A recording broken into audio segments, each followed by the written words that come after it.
ಜಾತ್ಯತೀತವಾಗಿ ಎಲ್ಲ ಜಾತಿನ ಒಳಗೊಂಡ ಸೇವೆ ಮಾಡುವಂಥ ಒಂದು ಟ್ರಸ್ಟ್ ಮಾಡಿಕೊಂಡು ಸಾರ್ವಜನಿಕರ ದುಡ್ಡನ್ನು ಸರಿಯಾದ ದಿಶೆಯಲ್ಲೇ ಬಳಸ್ಕೊಂಡು ಹೋಗಿದ್ದಂಥ ಚಂದ್ರಶೇಖರ ಸ್ವಾಮೀಜಿಯವರು ತಮ್ಮ ನಂತರದಲ್ಲೇ ನಿಶ್ಚಲಾನಂದ ಸ್ವಾಮೀಜಿಯವ್ರನ್ನ ಈ ಪರ್ಯಾಯ ಪೀಠಕ್ಕೆ ಅಧಿಪತಿಯನ್ನಾಗಿ ಮಾಡಿದ್ದಾರೆ. ಇನ್ನು ಮುಂದಿನ ಕೆಲಸ ಅವರು ಏನು ಎಲ್ಲಿ ಬಿಟ್ಟಿದ್ದಾರೆ ಕೆಲಸವನ್ನು ನಮ್ಮ ಚಂದ್ರಶೇಖರ ಸ್ವಾಮೀಜಿಯವರು, ಅಲ್ಲಿದ ಈ ಚಂದ್ರಶೇಖರ್ ನಾಥ್ ಸ್ವಾಮೀಜಿಯವರು ಅಲ್ಲಿದ ಈ ಕೆಲಸ ಮುಂದಿನ ಶುರು ಆಗ್ತಾವೆ ಅನ್ನುವಂಥದ್ದು ಕೇಳಿ ಬರ್ತಿರುವಂಥ ಮಾತುಗಳು.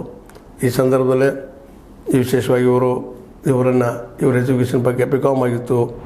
ಮುಂದೆ ಅದೇ ಕಾಲಕ್ಕೆ ಆದಿಚುಂಚನಗಿರಿ ಮಠದ ಹಿಂದಿನ ಪೀಠಾಧಿಪತಿ ರಮಾನಂದನಾಥ್ ಸ್ವಾಮೀಜಿಯವರ ಮೊದಲ ಶಿಷ್ಯರಾಗಿ ದೀಕ್ಷೆ ಸ್ವೀಕರಿಸಿ ಚಂದ್ರಶೇಖರನಾಥ್ ಸ್ವಾಮೀಜಿಯವರು ಆಗಿದ್ದರು.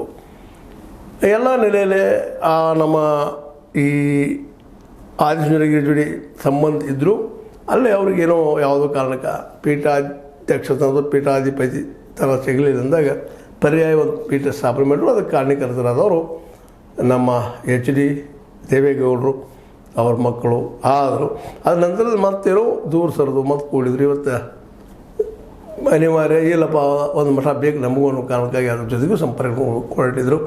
ಅದೇನೂ ಇರಲಿ, ಯಾವುದೇ ಅವರಲ್ಲಿ ವಿಚಾರ ಇರಲಿ, ಆದರೆ ಒಂದು ಒಳ್ಳೆಯ ಕೆಲಸಕ್ಕಾಗಿ ಈ ಮಠ ಸ್ಥಾಪನೆ ಆಗಿದ್ದು, ಶಿಕ್ಷಣ ಕೊಡಿಸಿದ್ದು, ಇದೆಲ್ಲನೂ ಏನಪ್ಪ ಅಂದ್ರೆ ಅದರಲ್ಲೂ ಬಿದ್ದ ಸಮುದಾಯಕ್ಕೆ ಹೆಲ್ಪ್ ಮಾಡಿದ್ದು ಯಾವುದೂ ಮರೀಲಿಕ್ಕಾಗೋದಿಲ್ಲ.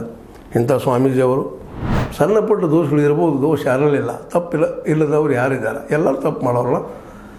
ಅದೇನೂ ಇದ್ದರೂ ಒಂದು ಒಳ್ಳೆಯದಕ್ಕಾಗಿ ತಪ್ಪಾದರೆ ಏನು ತಪ್ಪಲ್ಲ, ಅಪರಾಧ ಅಲ್ಲ. ಶಿಕ್ಷಣಕ್ಕಾಗಿಯೋ ಮತ್ತದಕ್ಕಾಗಿಯೋ ಸುಳ್ಳು ಹೇಳಿದ್ರು ಏನು ತಪ್ಪಲ್ಲ. ಯಾಕಂದರೆ ಜನಕ್ಕೆ